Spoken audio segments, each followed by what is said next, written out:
Good afternoon, everyone. I'm Claire Connor's Waterford Leader Partnership, and I'm joined this afternoon by Maria Kyte, Waterford Shore Valley Railway. Maria Kyte is the Managing Director. I'm just going to Maria. Hi, Maria. Hi, Claire. You're very welcome to Kilmeaden Station. Thank you very much. And it's a pleasure to be here because you are a social enterprise, and you have been in existence now for the bones of 25 years, which is phenomenal. And I suppose you have been a recipient of Leader funding over the years. So maybe you can tell me a little bit about how Leader funding has benefited the railway. Waterford Leader Partnership and Leader funding has been a really, really important source of funding for us. The Waterford Shore Valley Railway, as you say, is a social enterprise. We started with absolutely no money in our bank account. So it was a very, very brave decision for the directors to actually open in the first place, because in the first year of funding, first year of operating, we were paying 49,000 in insurance. My goodness. So nearly 80% of the money we took in 2003 went on insurance. But the thing was, if we didn't open, we wouldn't know if there was a demand for what we were doing. Yeah. And we were just so happy.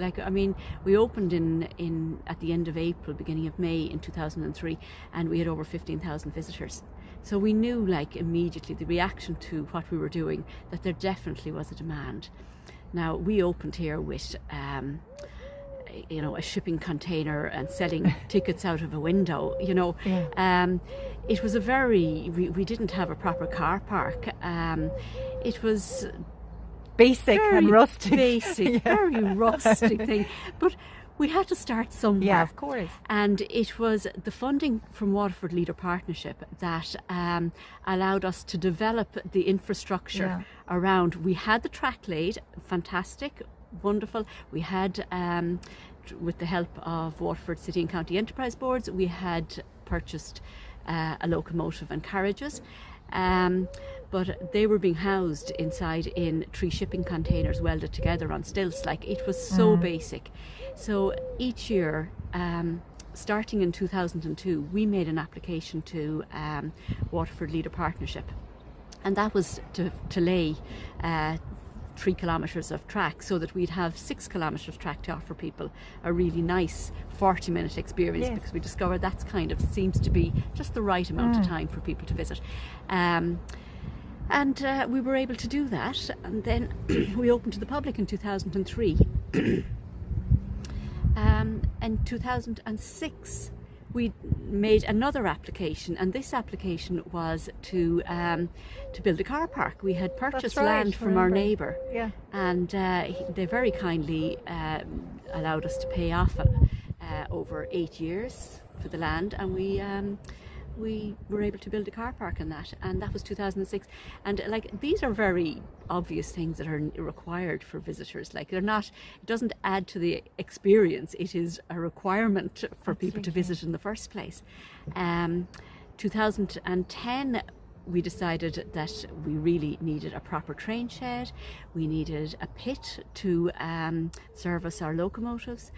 So again, 2010 we applied for funding to Waterford Leader Partnership, and we built our lovely new train shed.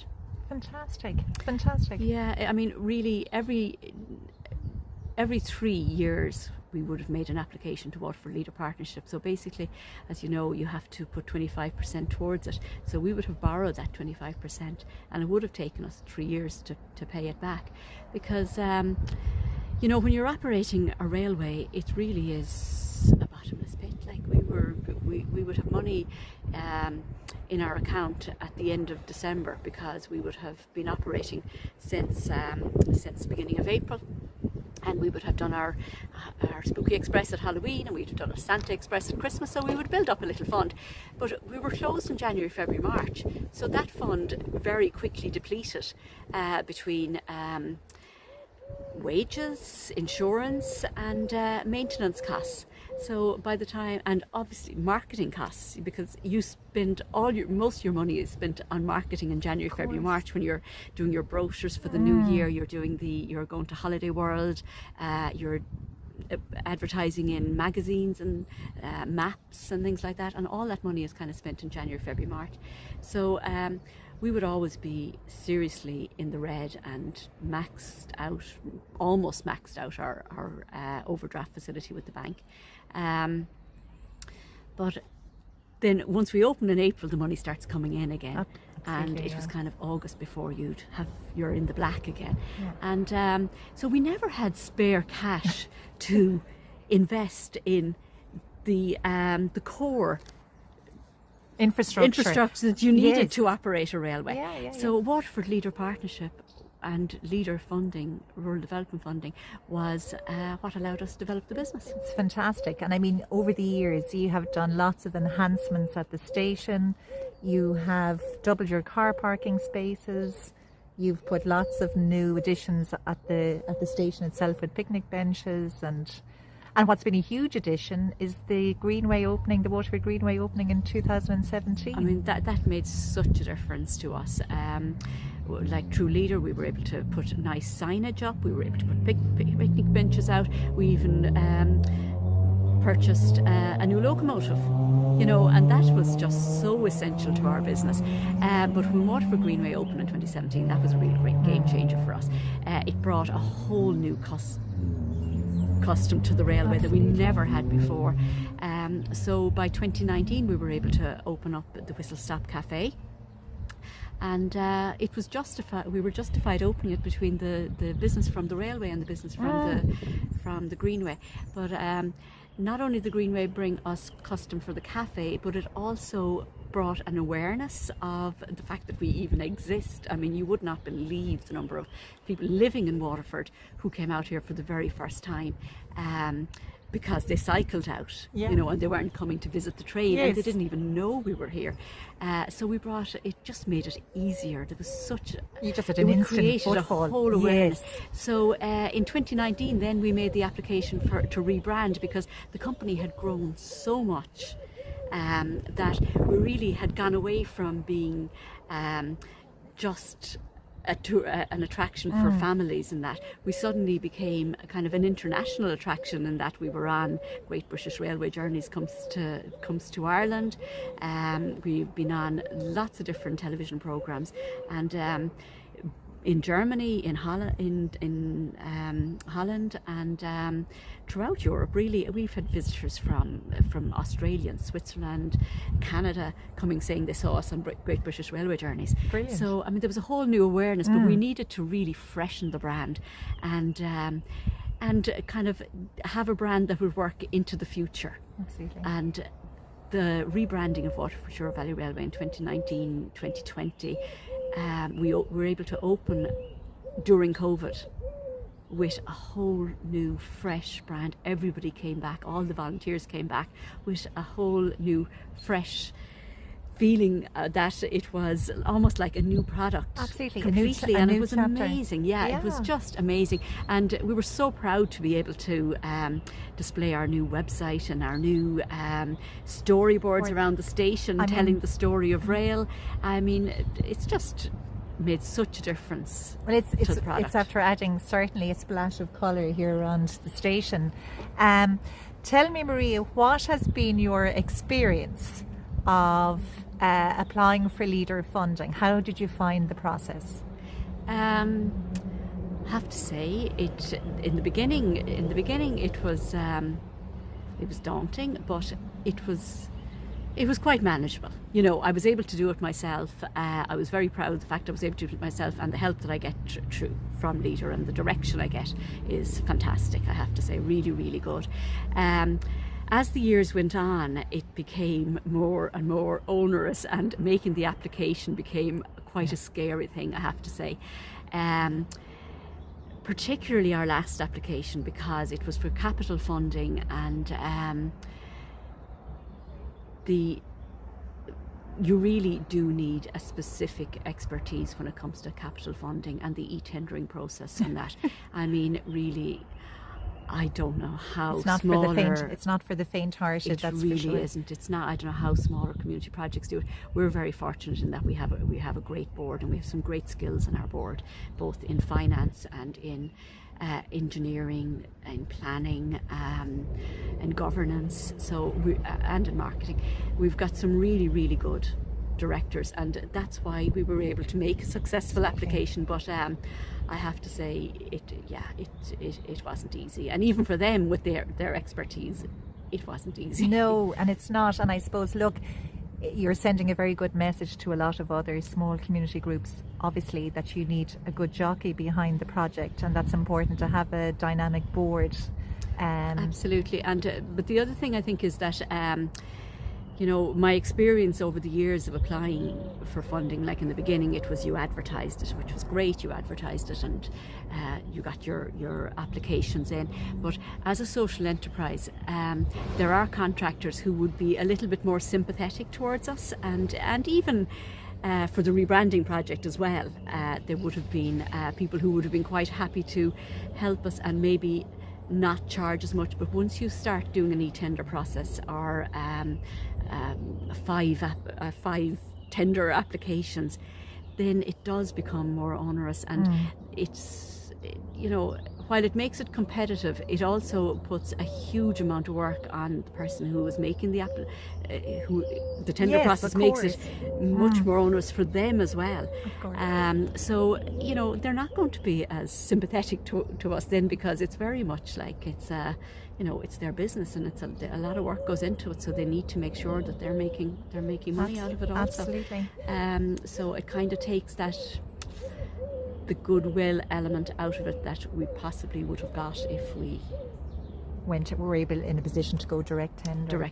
And I suppose the other side of it too is it's important, I suppose, that there are professionals out there that can offer this service, but obviously at a cost.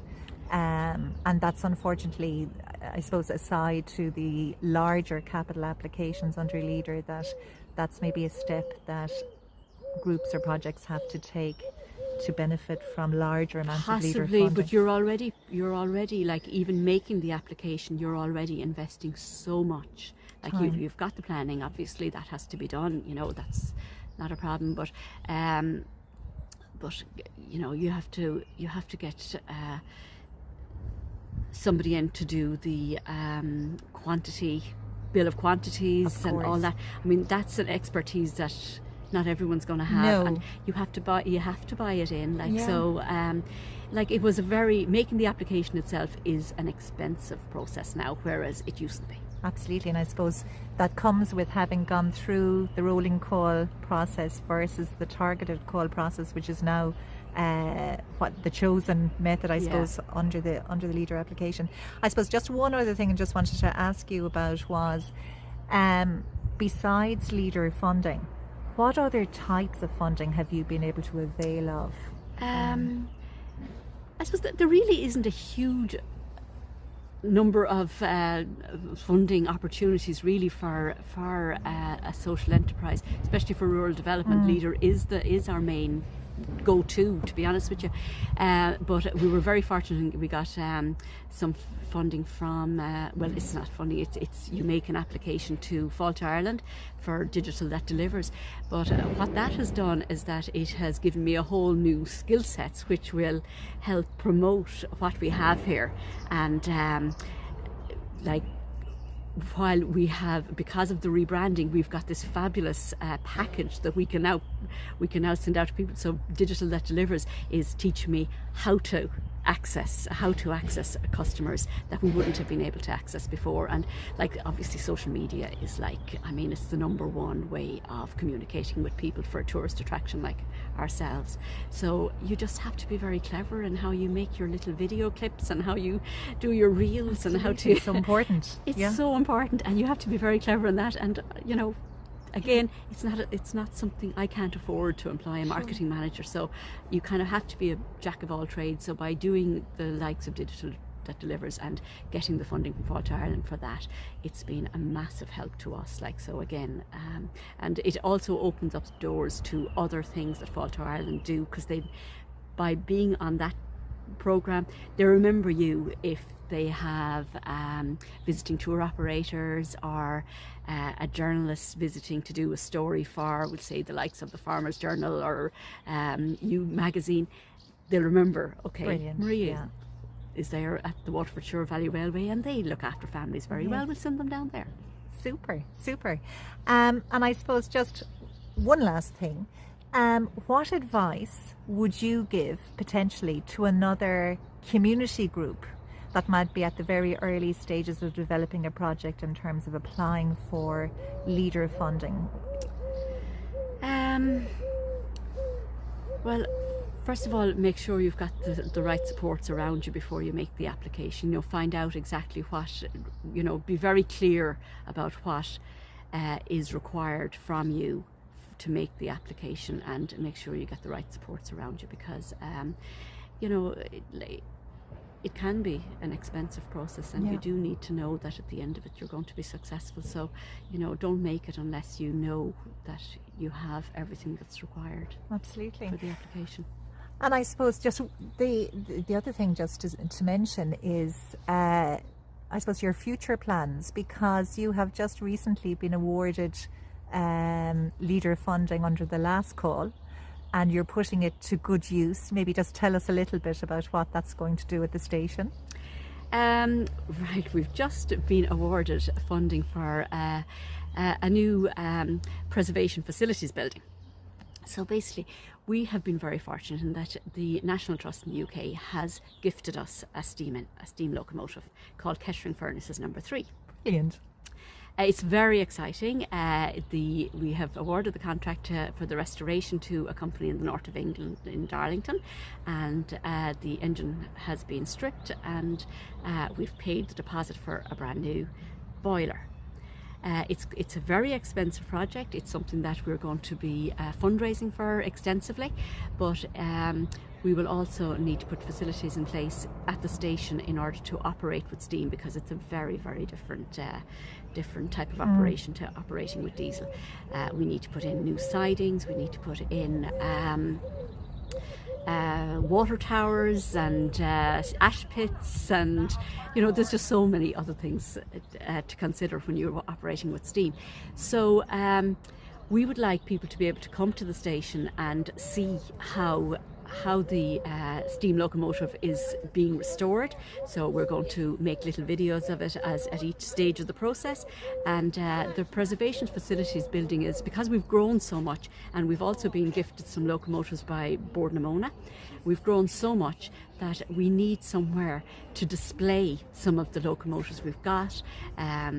And we also need somewhere to be able to bring people to show them an audio visual of what we're doing with the steam locomotive. So that's what we're going to be using the preservation facility building with. So we would hope that we would be bringing say the likes of men's sheds and active retirement groups and just railway enthusiasts, and to be able to bring them into this facility and show them what we're doing and where we came from, where we are now, and what we're doing with the steam and where we want to be in the future.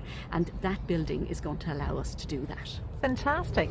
And we look forward to seeing the finished product. When are we hoping to see it constructed, fully completed? The building, I would say by probably April 2026. Okay, great. We look forward to it for next season. Yes. And just finally, I'd like to say thank you very much, Maria, for your time this afternoon.